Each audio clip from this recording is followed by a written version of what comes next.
Teachings of Lord Caitanya, the Golden Avatar, a treatise on factual spiritual life, by His Divine Grace, A.C. Bhaktivedanta Swami Prabhupada, founder Acharya of the International Society for Krishna Consciousness. Chapter 15, explanation of the Atma Rama verse in Srimad Bhagavatam. Lord Caitanya next explained to Sanatana Goswami a very famous verse known as the Atma Rama verse, Srimad Bhagavatam 1:7-10. Atma Ramascha Munayo Nirgrantha Apyurukrame Kurvantyaha Itukim Bhaktim Itham Bhuta Guno Hari. The general meaning of this verse is that those who are liberated souls and are fully satisfied within themselves will eventually become devotees of the Lord. This especially describes the impersonalists who have no information of the Supreme Personality of Godhead. They try to remain satisfied with the impersonal Brahman, but Krishna is so attractive and so strong that he attracts their minds. This is the purport of this verse.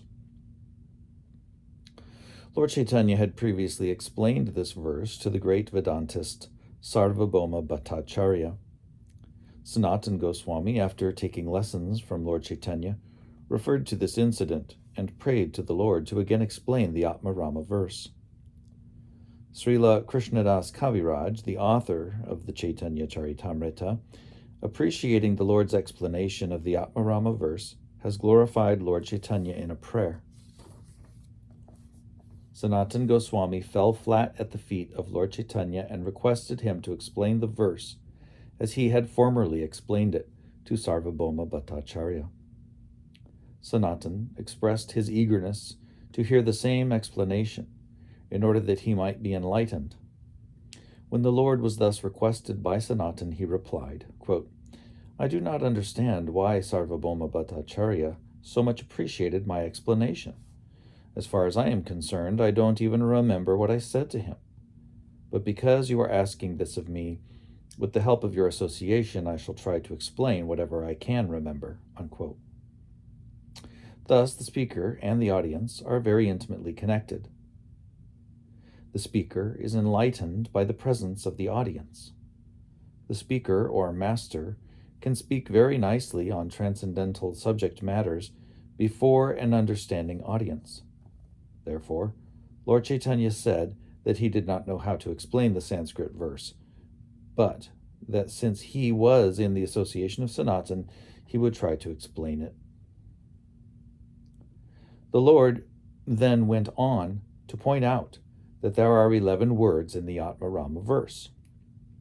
1. Atma Ramaha. 2. Cha. 3. Munayaha. 4. Nigrantaha. 4. Api. 6. Urukrame. 7. Kurvanti. 8. Ahaitukim. 9. Bhaktim. 10.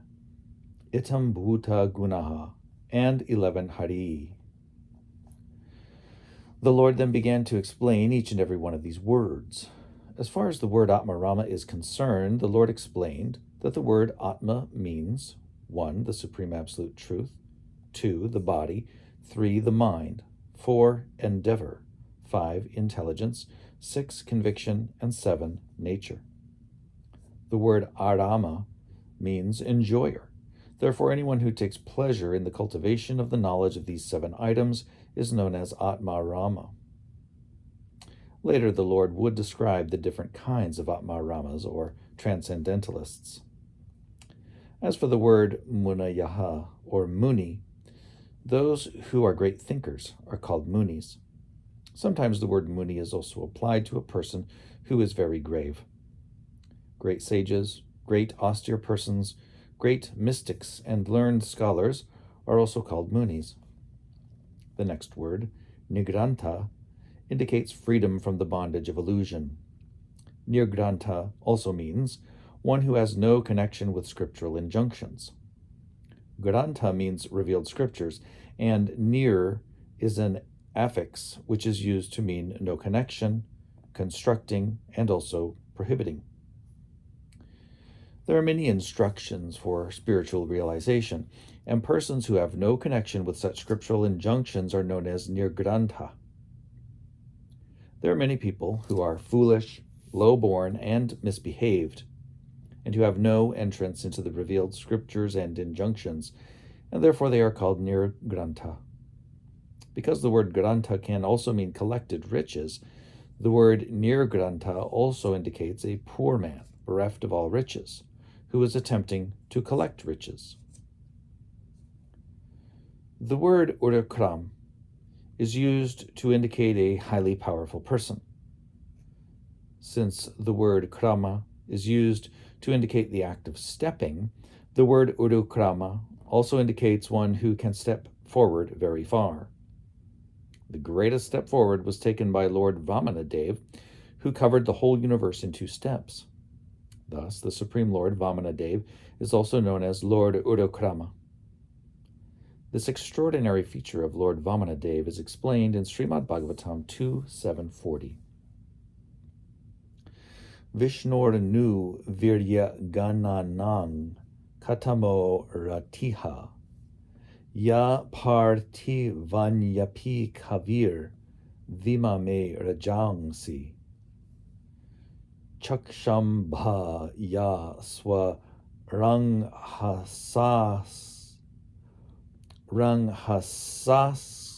kalata tri prishtam yasmat tri samya sandanad uru kampayanam. Quote, no one can estimate the inconceivable potencies of Lord Vishnu. Even if one could count the number of atomic combinations in this material world, he could still not count the different energies of the Supreme Lord. As Vamanadev, the Lord was so powerful that simply by stepping forward, he covered the whole universe from Brahmaloka down to Patala Loka. Unquote. The inconceivable energies of the Lord are spread throughout the creation. He is all-pervading, and by his energy he sustains all planetary systems. Yet, through his pleasure potency, he remains situated in his personal abode, known as Goloka. By the expansion of his opulence, he is present in all the Vaikuntha planets as Narayana. By expanding his material energy, he creates innumerable universes with innumerable planets within them. Thus, no one can estimate the wonderful activities of the Supreme Lord, and therefore the Supreme Lord is known as Urakrama, the wonderful actor. In the Vishva Prakasha dictionary, the word krama is defined as an expert display of energies, as well as stepping forward very quickly. The word kurvanti means working for others. There is another word similar to this, which is used when one's activities are done for one's personal sense gratification, but the word kurvanti is used when activities are performed for the satisfaction of the Supreme. Thus, in this verse, the word can only indicate the rendering of transcendental service to the Lord. The word hetu means reason or cause. Generally, people are engaged in transcendental activities for 3 reasons: somewhat material happiness, somewhat mystic perfection, and somewhat liberation from material bondage. As far as material enjoyment is concerned, there are so many varieties that no one can enumerate them. As far as perfections in mystic power are concerned, there are 18. And as far as types of liberation from material bondage are concerned, there are 5. The state of being where all these varieties of enjoyment are conspicuous by their absence is called ahaituki. The ahaituki qualification is especially mentioned because by the ahaituki service of the Lord, one can achieve the favor of the Lord. The word bhakti can be used in 10 different ways. One of these is sadhana bhakti, or occupational devotional service. The other 9 are varieties of prema bhakti, love of Godhead. Those who are situated in the neutral position attain perfection up to love of Godhead. Similarly, those who are situated in the relationship of master and servant attain love of Godhead to the stage of attachment. Those who are related in friendship attain love of God to the point of fraternity.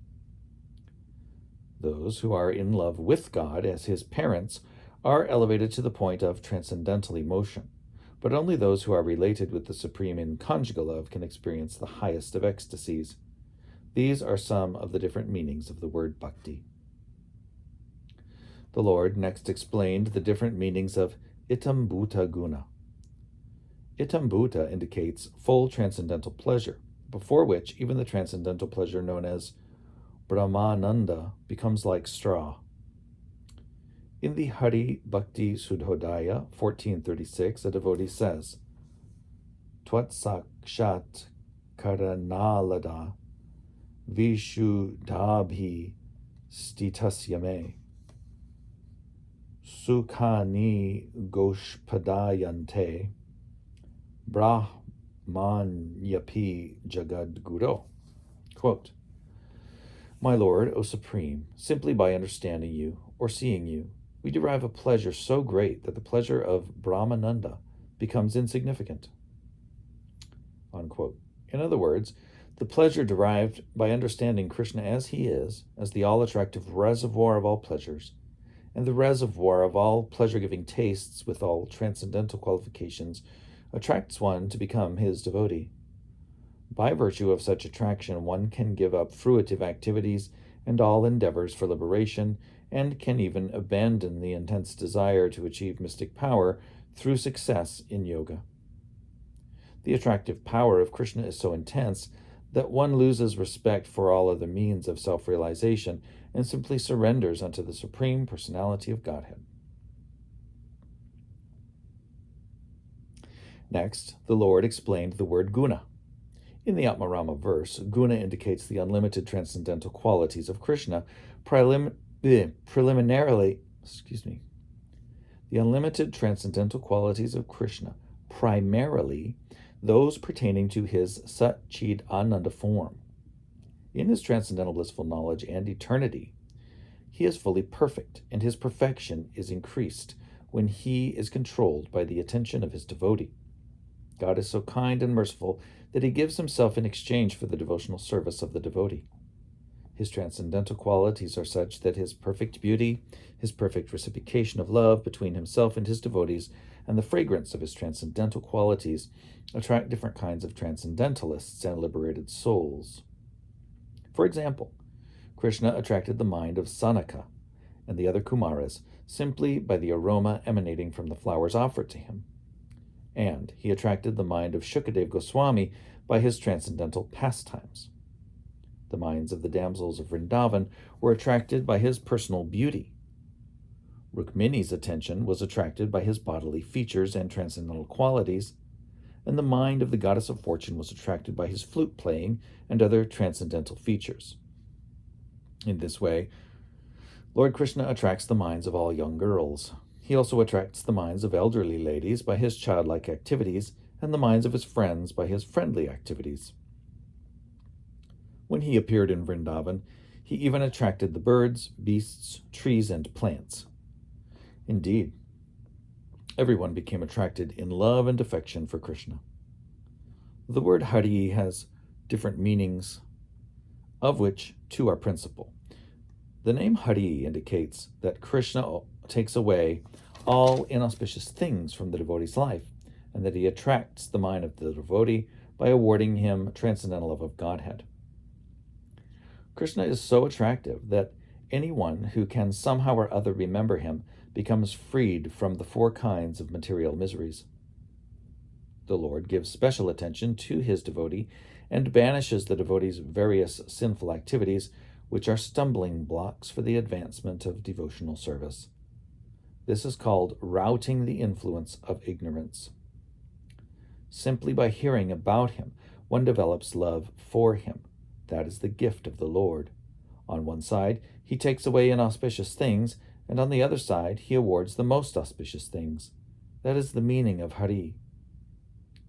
When a person is developed in love of Godhead, his body, mind, and everything else are attracted by the transcendental qualities of the Lord.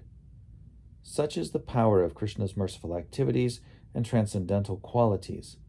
He is so attractive that out of transcendental attachment to him, a devotee will give up all four principles of material success, religiosity, economic development, regulated sense gratification, and salvation.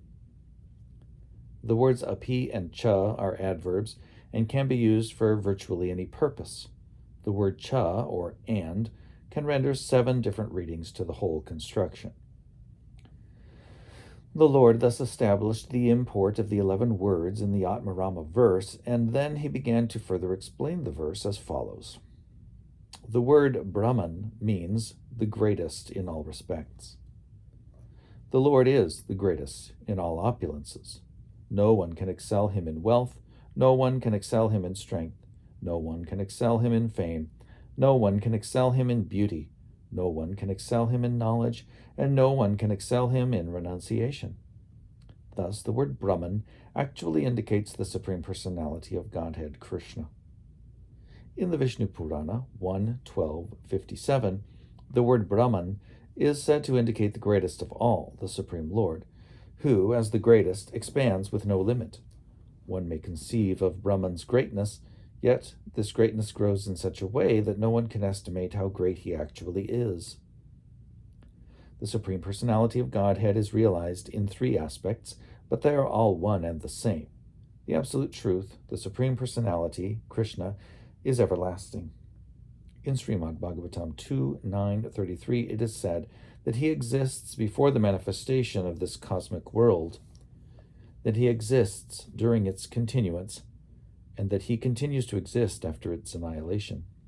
Therefore, he is the great soul of everything. He is all-pervading and all-witnessing, and he is the supreme form of everything. There are 3 different kinds of transcendental processes mentioned in the Vedic literature by which one can understand and achieve that supreme perfection of the Absolute Truth. They are the process of knowledge, the process of mystic yoga, and the process of devotional service. The followers of these 3 processes realize the Absolute Truth in 3 different aspects. Those who follow the process of knowledge realize him as impersonal Brahman. Those who follow the process of yoga realize him as the localized Supersoul, and those who follow the process of devotional service realize him as the Supreme Personality of Godhead, Sri Krishna. In other words, although the word Brahman indicates Krishna and nothing else, still, according to the process that is followed, the Lord is realized in 3 different aspects. As far as devotional service is concerned, there are 2 divisions. In the beginning, there is Vidhi Bhakti, or devotional service with regulative principles. In the higher stage, there is Raga Bhakti, or devotional service in pure love. The Supreme Personality of Godhead is the Absolute Truth, but he is manifested by the expansions of his different energies also.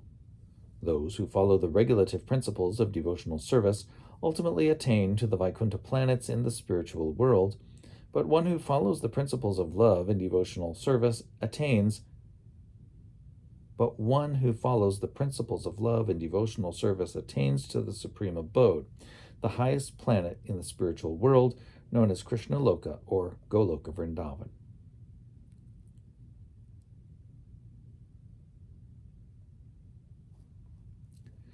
Transcendentalists can also be divided into 3 categories.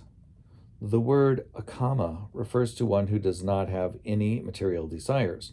Mokshakama refers to one who seeks liberation from material miseries, and sarvakama refers to one who wants to enjoy by fulfilling material desires. The most intelligent transcendentalists give up all other processes. The most intelligent transcendentalist gives up all other processes and engages in the devotional service of the Lord, even though he may have many desires. Through no kind of activity, whether fruitive action or the cultivation of knowledge or the cultivation of mystic yoga, can a person achieve the highest perfection without adding a tinge of devotional service. Except for devotional service, all transcendental processes are just like nipples on the neck of a goat. The nipples on a goat's neck may be squeezed, but they do not supply milk. Therefore, if one is to derive actual perfection from his process, he must take to the devotional service of Krishna. In the Bhagavad Gita 7.16, Lord Krishna states, Chatur vidha bhajante mang, jana sukrito Arjuna. jna sukritino Arjuna, arto jigasur artarti, gyani cha bharatarshabha. Quote, O best of the Bharatas, four kinds of people are very righteous. Four kinds of people with very righteous backgrounds take up devotional service to me. They are the distressed, the inquisitive, the seekers of material profit, and the jnanis, or wise men. Unquote. Out of these four, those who are distressed and those who desire wealth are called sakama devotees, devotees with material desires, whereas the other two, the inquisitive and the searcher for wisdom, are mokshakama devotees, seekers of liberation. Because they all worship Krishna, they are all considered to be very fortunate. In due course of time, if they give up all desires and become pure devotees of the Lord, they can be considered most fortunate. Such fortunate beginners can develop only in the association of pure devotees of Lord Krishna. When one associates with pure devotees, he becomes a pure devotee himself. This is confirmed in Srimad Bhagavatam 1:10-11. Sat sangan muktadu sango, hatung not sahate buddha, kirtyamanang yasho yasya, sakrid akarnya rochanam. Quote, a person who is actually intelligent is able, by the association of pure devotees, to hear descriptions of Lord Krishna and his activities. These activities are so attractive that one who hears of them does not wish to give up such association with the Lord. Unquote. Except for the association of pure devotees, all association is kaitava, or cheating. This is confirmed in Srimad Bhagavatam 1:1-2, which states, quote, all cheating processes which obstruct transcendental realization are to be thrown off. By Srimad Bhagavatam, one can understand reality as it is, and such understanding helps one transcend the three kinds of material miseries. The Srimad Bhagavatam was compiled by the great sage Vyasadeva, and it is a work coming out of his mature experience. By understanding Srimad Bhagavatam and rendering devotional service, one can immediately capture the Supreme Lord within his heart. Unquote. Lord Caitanya then explained that the word projita in this Bhagavatam verse refers to the desire for liberation. One great commentator explained that desire for liberation is the most obstructive stumbling block on the path of God realization. But if one somehow or other comes to Krishna and begins to hear about him, Krishna is so kind that he awards him his lotus feet as a shelter. Then the devotee or transcendentalist forgets everything and engages in the devotional service of the Lord. When one comes to the Lord in devotional service or in full Krishna consciousness, the reward is the Supreme himself. Once engaged for the Supreme, one no longer asks for anything, as do the distressed man and he who desires material possessions. The association of pure devotees, the causeless mercy of the Lord, and devotional service itself, these three act so wonderfully that one can give up all other activities and become absorbed in Krishna, whether one is distressed, in want of material possessions, or inquisitive, or even if one is a wise man cultivating knowledge. In summary, Krishna is the meaning behind all the words in the Atmarama verse. Up to this point, Lord Caitanya spoke only of the introduction to the Atmarama verse. Next, he explained its real position. There are two kinds of transcendentalists who cultivate knowledge. One of them worships the impersonal Brahman, and the other desires liberation. The Brahman worshippers, or monists, are further divided into three categories: the neophyte, one who is absorbed in Brahman realization, and one who has actually realized himself as Brahman. If devotional service is added, the knower of Brahman can then become liberated. Otherwise, there is no possibility of liberation. Anyone who is fully engaged in devotional service in Krishna consciousness is understood to be already realized in Brahman. Devotional service is so strong that one is attracted to Krishna even from the platform of Brahman worship. The Lord awards the devotee the perfection of a spiritual body, and the devotee eternally engages in the transcendental service of Krishna. It is when the devotee understands and becomes attracted by Krishna's transcendental qualities that he wholeheartedly engages in devotional service. For instance, the four Kumaras and Shukadeva Goswami were liberated from the beginning of their lives, yet in their later life they became attracted to the pastimes of Krishna and became devotees. Sanaka and the other Kumaras were attracted by the aroma of the flowers offered to Krishna and by his transcendental qualities, and thus they engaged in his devotional service. Similarly, the 9 mystics mentioned in the 11th canto of Srimad Bhagavatam are understood to have been transcendentalists from birth, but they became devotees of the Lord by virtue of hearing the transcendental qualities of Krishna they became devotees of the Lord by virtue of hearing the transcendental qualities of Krishna from Brahma, Lord Shiva, and Narada. Sometimes one becomes attracted to Krishna and his transcendental qualities simply by looking upon the beautiful features of his transcendental body. In this case, also, one abandons the desire for liberation and engages in his devotional service. The devotee repents his loss of time in the so-called cultivation of knowledge and becomes a pure devotee of the Lord. There are 2 kinds of souls who are liberated even while in material bodies: the soul liberated by devotional service and the soul liberated by the cultivation of knowledge. The liberated soul in devotional service, attracted by the transcendental qualities of Krishna, becomes more and more elevated, whereas those who engage in dry speculation and simply cultivate knowledge without devotion fall on account of their many offenses. This is confirmed in Srimad Bhagavatam 10:2-32, where it is stated, Yenye ravin daksha vimukta manunas, twai yasta bhavad avishuddha buddhayaha, aruhya krichrena parang padam tata, patantyadho nadrita yushmad angrayaha.